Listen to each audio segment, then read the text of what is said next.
नमस्ते दोस्तों, स्वागत है आपका मेरे YouTube चैनल दीप क्लासेस में, जिसमें हम MSD 5 का यूनिट नंबर 1 पढ़ रहे थे। अपनी लास्ट वीडियोस में हमने जो है इसकी प्रस्तावना, कवि कर्म से तात्पर्य, लक्षण का लक्षण अर्थात परिभाषा कैसी हो, ये टॉपिक जो है हमने कंप्लीट कर लिए थे। आज की वीडियो में हम इसका 4th टॉपिक स्टार्ट करेंगे, संस्कृत आचार्यों द्वारा दिए गए काव्य लक्षण। इसमें हम भामह, दंडी, वामन, शब्दार्थ, काव्यम, काव्य के लक्षण का विस्तार और विवाद, साथ ही साथ आनंदवर्धन, इनको देखेंगे। बाकी के ये जो बचेंगे इन्हें हम पार्ट 2 की वीडियो में देखेंगे। बिना देरी के जो है हम अपना आज का वीडियो स्टार्ट करते हैं और आते हैं हम अपने आज के टॉपिक पर। तो ये है संस्कृत आचार्यों द्वारा दिए गए काव्य लक्षण। संस्कृत में बहुत सारे हमें आचार्य देखने को मिलते हैं। जब हम काव्य लक्षण की बात करें तो सभी आचार्यों ने क्या किया, अपने अपने अनुसार काव्य के अलग अलग लक्षण बताए हैं, जिसमें सबसे पहले आ जाते हैं भामह। भामह जो है एक संस्कृत आचार्य है। सबसे पहले हम इनका देखते हैं। अलंकारवादी भामह का काव्य लक्षण इस प्रकार है, शब्दार्थों सहित काव्यम।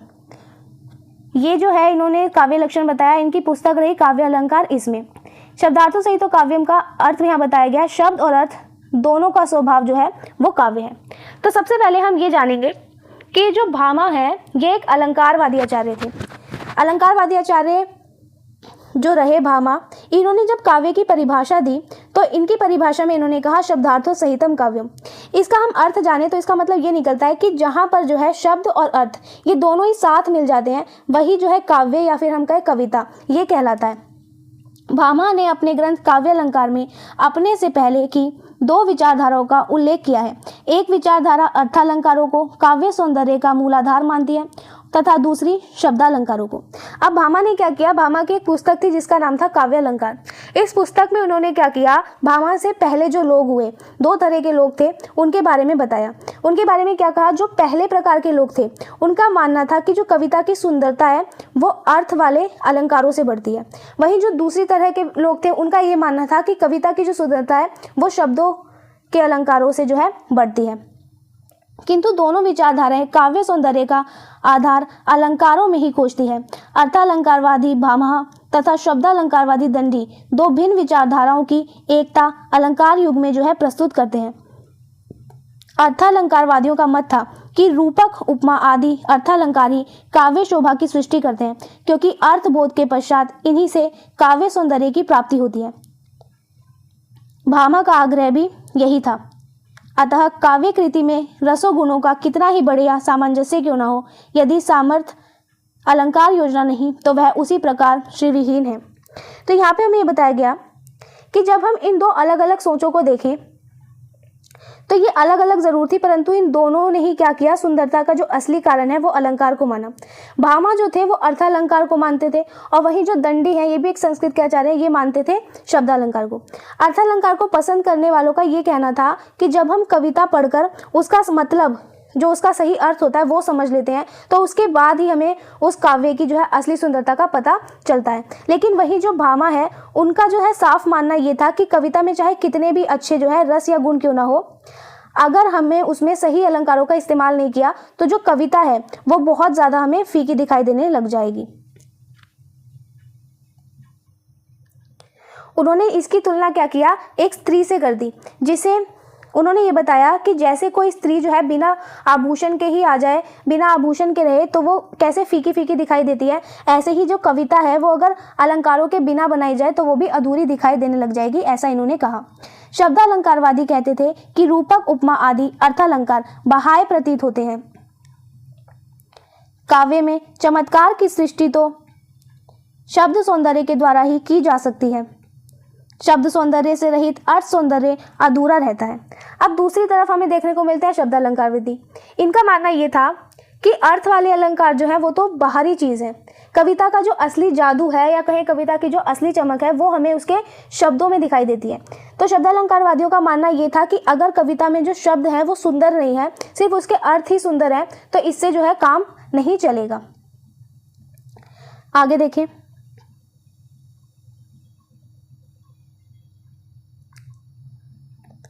काव्य के पठन पाठन श्रवण प्रेषण में सर्वप्रथम शब्द ही हमारे हृदय पर अपना प्रभाव छोड़ते हैं। शब्द ग्रहण की इस क्रिया के बाद ही अर्थ ग्रहण या अर्थ प्रतीति होती है, अर्थात शब्दालंकारों के सामने अर्थालंकार की सत्ता गौण है। भामा को इन दोनों मतों का समन्वय करना ही उचित प्रतीत हुआ। कवि के लिए शब्द का भी महत्व है और अर्थ का भी, अतः उन्होंने काव्य लक्षण में शब्दार्थों सहितों पर विशेष बल दिया। विशेष बात यह थी कि भामा ने क्या किया, इस विवाद को और गहराया कि काव्यत्व शब्द में होता है या अर्थ में या दोनों के स्वभाव में। इस विवाद ने इतना प्रबल रूप धारण किया कि आगे चलकर पंडित राज जगन्नाथ को कहना पड़ा कि रमणीय अर्थ के प्रतिपादक शब्द ही काव्य हैं। अब क्या हुआ, इसमें यह बताया गया कि जब भी हम कोई कविता पढ़ते हैं या सुनते हैं तो क्या होता है, सबसे पहले जो है शब्द हमारे दिल तक पहुंचते हैं और शब्दों को सुनने के बाद ही क्या होता है, हम उसका अर्थ समझते हैं। इसीलिए जो कुछ लोग हैं वो शब्दों को ज़्यादा बड़ा मानते हैं, लेकिन भामा ने क्या किया, उन्होंने इन दोनों बातों को आपस में मिला दिया।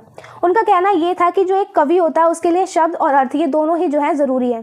इसीलिए उन्होंने अपनी परिभाषा में जो है सहितो शब्द का इस्तेमाल किया। सहितो का अर्थ होता है साथ साथ। इस शब्द पर भामा ने जो है अपनी परिभाषा में जोर दिया था। और जब ये बहस चलती रही तो इस वजह से क्या हुआ, एक और आचार्य हुए जिनका नाम है पंडित जगन्नाथ। इन्होंने क्या किया, एक नई बात कह दी कि सुंदर अर्थ देने वाले जो शब्द हैं वही जो है वो काव्य कहलाते हैं। ऐसा कहा जगन्नाथ ने। आगे देखें, सेकंड जो हमारे आचार्य हैं वो है दंडी।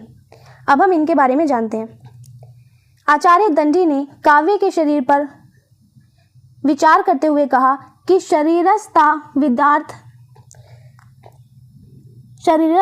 वदिष्टार्थ व्यवच्छिन्ना पदावली ही काव्य है। उनके द्वारा निरूपित शरीरम तावदिष्टार्थ का तावत शब्द वाक्य अलंकारों के लिए भी प्रयुक्त हुआ है। अब क्या हुआ, भामा के बाद आए दंडी। इन्होंने क्या किया, कविता की तुलना जो है वो शरीर से कर दी। इन्होंने परिभाषा दी शरीरम तावदिष्टार्थ व्यवच्छिन्ना पदावली। अगर हम इसका अर्थ देखें, इसका आसान मतलब ये हो जाता है कि सुंदर और मनचाहे अर्थ वाले जो शब्दों का समूह होता है वही जो है वो काव्य का शरीर कहलाता है। यहाँ पे जो तावत शब्द है इसका इस्तेमाल उन्होंने क्या किया, अलंकारों के महत्व को बताने के लिए किया था।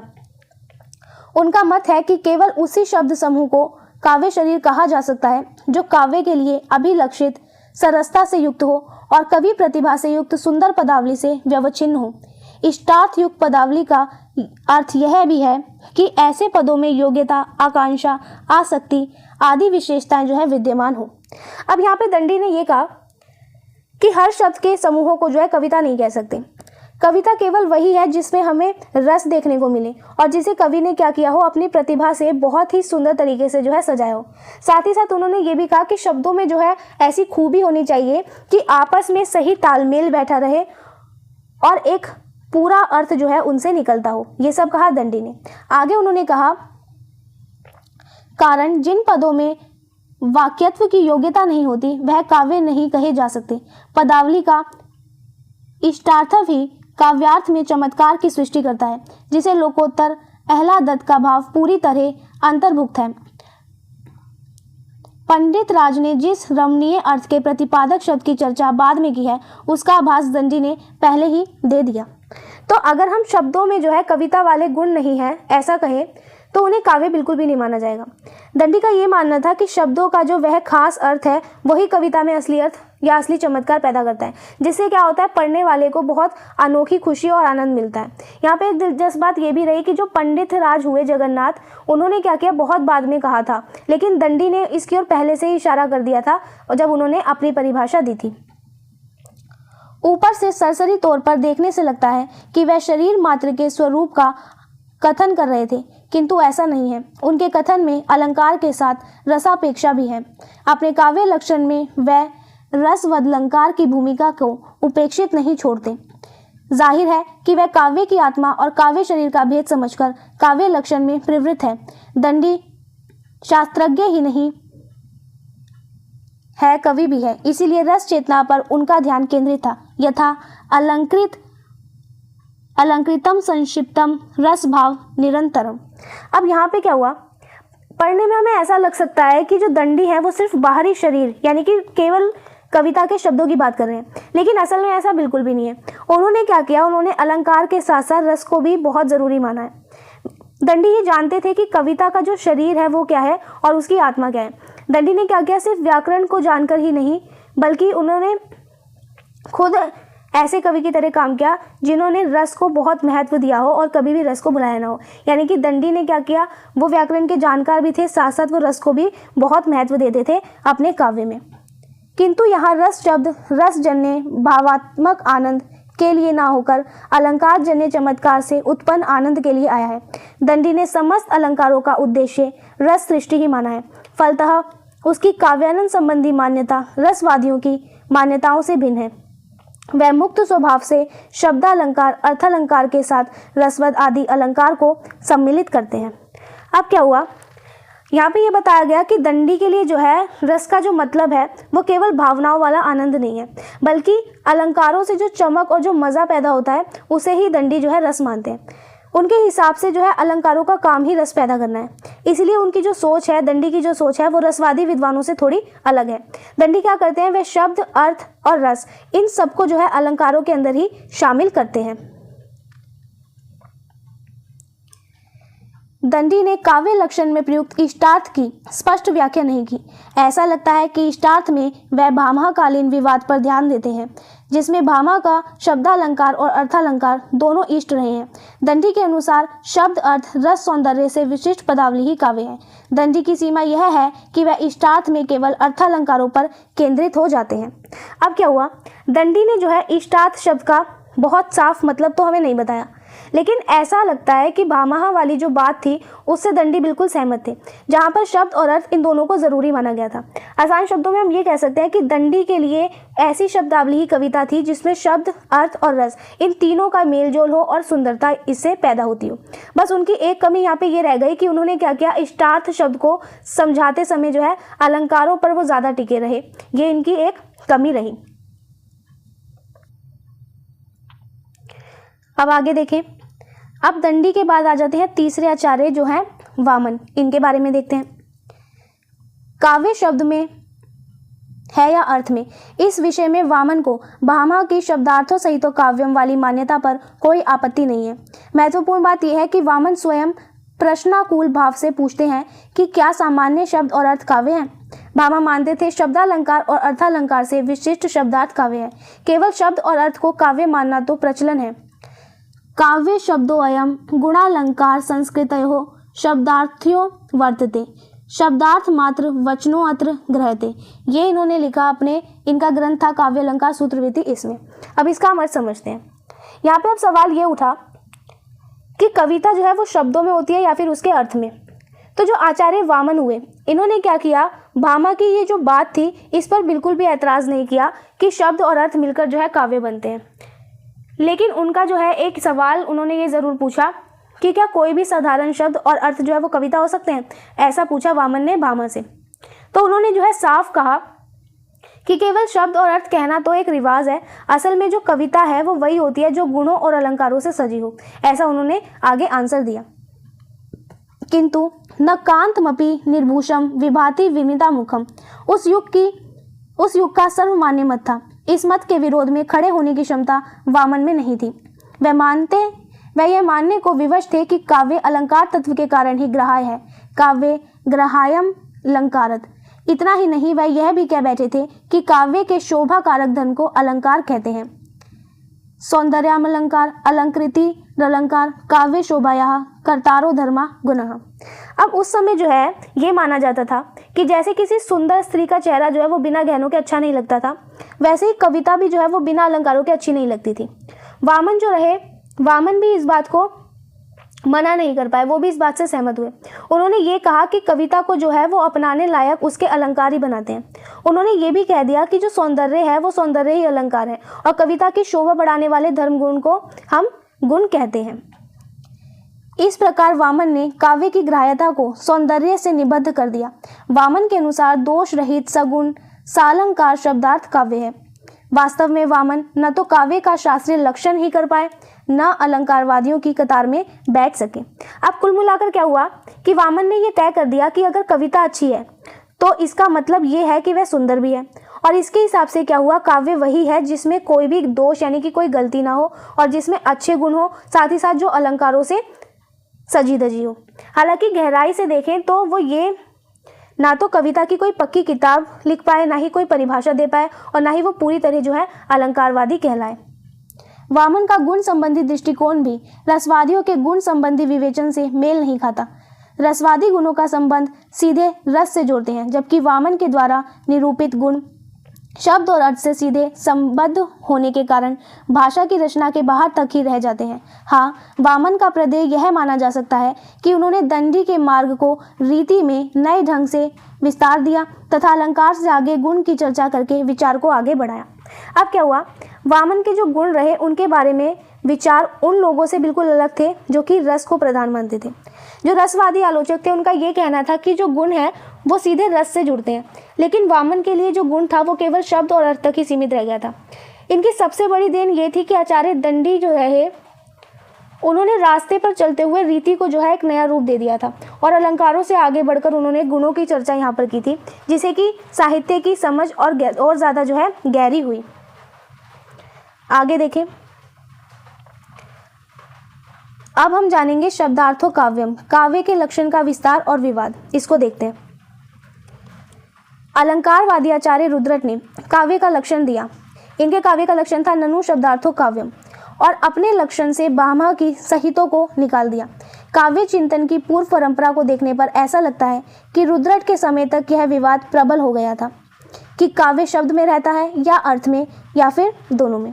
अब क्या हुआ, एक और अलंकारवादी आचार्य आ गए रुद्रट। जैसे सभी आचार्यों ने अपनी अपनी परिभाषा दी, ऐसे ही इन्होंने भी दी और इनकी परिभाषा रही ननु शब्दार्थो काव्यम। तो ध्यान देने वाली बात यहाँ पे ये है कि इन्होंने क्या किया, जो भामा की परिभाषा थी जिसमें उन्होंने सहितो शब्द का प्रयोग किया था, रुद्रट ने उस शब्द को यहाँ से हटा दिया। उस समय विद्वानों के बीच जो है वो बहुत बड़ी बहस छिपी हुई थी कि कविता आखिर में है क्या, सिर्फ शब्द कविता है या सिर्फ अर्थ कविता है या फिर दोनों का मेल कविता है। तो उस समय इस पर जो है बहुत बड़ी बहस चल रही थी। इस विवाद पर ही निर्णयात्मक स्वर में रुद्रट को कहना पड़ा कि शब्दार्थ निश्चय ही काव्य है। वामन रुद्रट के बाद भी अलंकारवादी शांत नहीं हुए और काव्य लक्षण के निरूपण में चमत्कारमय शब्दार्थ संबंध के सौंदर्य को काव्य मानने का आग्रह करते रहे। अब क्या हुआ, इस बहस को खत्म करने के लिए रुद्रट ने क्या किया, बिल्कुल साफ साफ कह दिया कि शब्द और अर्थ का जोड़ ही जो है वो निश्चित रूप से काव्य कहलाता है। इसके बाद क्या हुआ, कई विद्वान ऐसे भी थे जो इस बात पर चुप नहीं बैठे। उन्होंने क्या किया, लगातार वो यही कहते रहे कि जब शब्दों और अर्थों के मेल से कोई अनोखा चमत्कार या सुंदरता पैदा होती है तो वो असली कविता है, ऐसा उन्होंने कहा।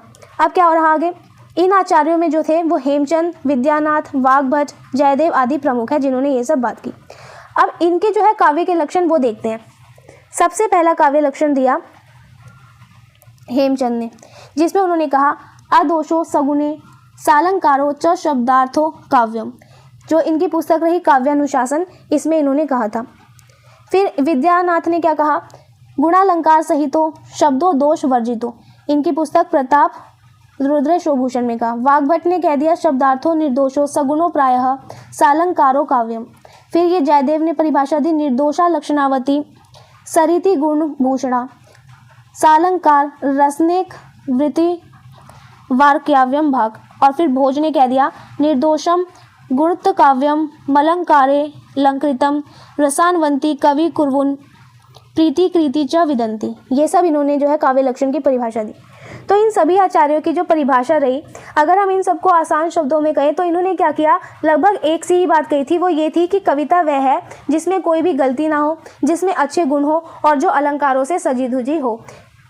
इसमें आचार्य भोज रहे, उन्होंने ये जोड़ दिया कि रस से भरी हुई कविता ही जो है वो कवि को खुशी और प्रसिद्धि दिलाती है। ये कह दिया आचार्य भोज ने।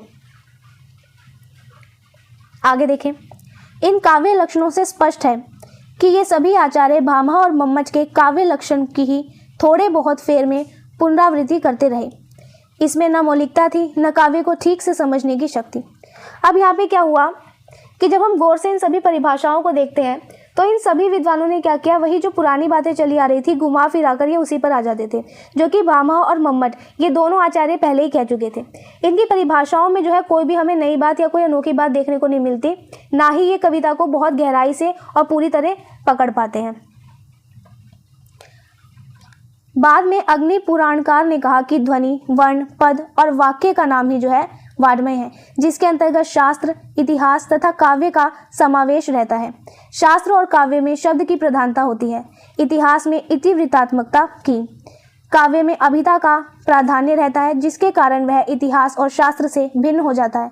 फिर कवित्व को प्रतिभाशाली के लिए दुर्लभ है। अब क्या हुआ, इन सब के बाद जो है अग्नि पुराण में एक बात कही गई, वहाँ पे ये बताया गया कि शास्त्र, इतिहास और काव्य ये सब जो है ये सिर्फ शब्दों का खेल है, लेकिन शास्त्र और काव्य में जो है शब्द जो है वो सबसे ज़्यादा ज़रूरी होते हैं। जबकि अगर हम इतिहास की बात करें तो उसमें शब्दों से ज़्यादा हमें घटनाएं ज़रूरी देखने को मिलती हैं। काव्य की एक खास बात ये भी है कि इसमें शब्दों का जो है वो सीधा अर्थ यानी कि अभिधा अर्थ जो होता है वो ज़्यादा प्रभावशाली होता है। ऐसा इसलिए कि वह उसे इतिहास और शास्त्र से जो है अलग बना देता है। और अच्छी कविता जो होती है उसे लिखना तो जो है बड़े बड़े टैलेंटेड लोगों के लिए भी बहुत मुश्किल का काम है। काव्य लक्षण देते हुए उन्होंने कहा कि जिस वाक्य समूह में अलंकार स्पष्ट रूप से प्रदर्शित हो तथा जो गुणों से मुक्त और दोषों से मुक्त हो उसे काव्य कहते हैं। इन आचार्यों ने यह सोचने तक का प्रयास नहीं किया महान प्रतिभा दोष मुक्त नहीं हो सकती। अब क्या हुआ कि आखिर में जो है ये परिभाषा दी गई कि वाक्यों का ऐसा समूह जिसमें हमें अलंकार साफ दिखाई दें, जिसमें गुण हो और जो अपनी कमियों से बिल्कुल ही ज़्यादा मुक्त हो, उसी को हम काव्य कहते हैं। लेकिन इन विद्वानों ने जो है एक बात पर ध्यान बिल्कुल नहीं दिया, वो था कि जहाँ पर भी बड़ी प्रतिभा या बड़ा टैलेंट होगा वहाँ छोटी मोटी कमियां या दोष का होना तो बहुत आम सी बात है। तो उन्होंने जो है पूरी तरह इसको ख़त्म करने की कोशिश की कि उसमें दोष बिल्कुल भी नहीं होना चाहिए। अब हमारे नेक्स्ट आचार्य हैं यहाँ पे आनंदवर्धन, इन्हें देखते हैं। हम देख चुके हैं कि अलंकार युग के आचार्य काव्य लक्षण के संबंध में विचार करते हुए काव्य के शरीर पक्ष या बाह्य सौंदर्य को ही प्रधानता देते हैं। नतीजा ये हुआ कि उन्होंने काव्य के आत्म तत्व अथवा आंतरिक सौंदर्य की जो है उपेक्षा की। तो क्या हुआ, अब तक हमने जितने भी आचार्य पढ़े उन्होंने क्या किया, उन्होंने कविता के जो बाहरी रूप होते हैं यानी कि उनकी कविता की जो सजावट हो गई जैसे अलंकार, सारा ध्यान उस पर दे दिया। इसका नुकसान ये हुआ कि कविता की जो असली आत्मा है उसका अंदरूनी एहसास जो है वो उसकी तरफ इन लोगों का ज़्यादा ध्यान नहीं गया। वह रस रीति गुण को भी अलंकार सौंदर्य से ही समझते रहे। अतः नवीं शताब्दी में आचार्य आनंदवर्धन ने इस परंपरा से जो है विरोध किया। आनंदवर्धन का ध्वन्यालोक इसी विचार क्रांति का दस्तावेज है। आचार्य आनंदवर्धन ने काव्य की आत्मा ध्वनि को मानते हुए अलंकार और अलंकार्य की पृथकता घोषित की। उन्होंने रस तथा सहृदय की काव्यानुभूति को पर्याप्त महत्व दिया तथा नए ढंग की काव्य लक्षण परंपरा की शुरुआत की। अब क्या हुआ, जो पुराने विद्वान थे वो रस और गुणों को भी जो है अलंकारों का हिस्सा मानते थे, लेकिन 9वीं शताब्दी में एक आचार्य है जिनका नाम है आनंदवर्धन। उन्होंने क्या किया, पुराने विद्वानों की जो सोच थी उनसे अलग एक बात कही। इन्होंने क्या किया, इनकी एक किताब आई ध्वन्यालोक, इसमें इन्होंने साहित्य की दुनिया में बहुत बड़ी क्रांति लाने का काम किया था। आनंदवर्धन ने क्या किया, इन्होंने साफ साफ कह दिया कि कविता की जो असली आत्मा है वो ध्वनि है।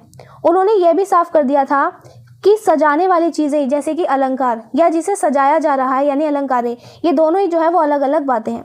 आगे आनंदवर्धन ने ये कहा कि कविता के रस जो है और उसे पढ़ने वाले के मन में जो होने वाली अनुभूति है वही सबसे ज़्यादा महत्वपूर्ण होती है। इस तरह उन्होंने क्या किया, कविता की परिभाषित करने का बिल्कुल ही एक नया ढंग बता दिया और एक नए तरीक़ा से इसको देखा। तो आनंदवर्धन ने कविता की आत्मा किसको माना, ध्वनि को माना। तो यहाँ पर हमने संस्कृत के इन 5 आचार्यों को देख लिया है। अब बाकी के जो आचार्य बचे हैं उन्हें हम अपने नेक्स्ट वीडियो में देखेंगे। नेक्स्ट वीडियो में हम कुंतक से जो है स्टार्ट करेंगे अपनी वीडियो। तब तक के लिए वीडियो पसंद आया हो तो वीडियो को लाइक एंड शेयर ज़रूर करें। चैनल को सब्सक्राइब करना बिल्कुल ना भूलें। Thank you.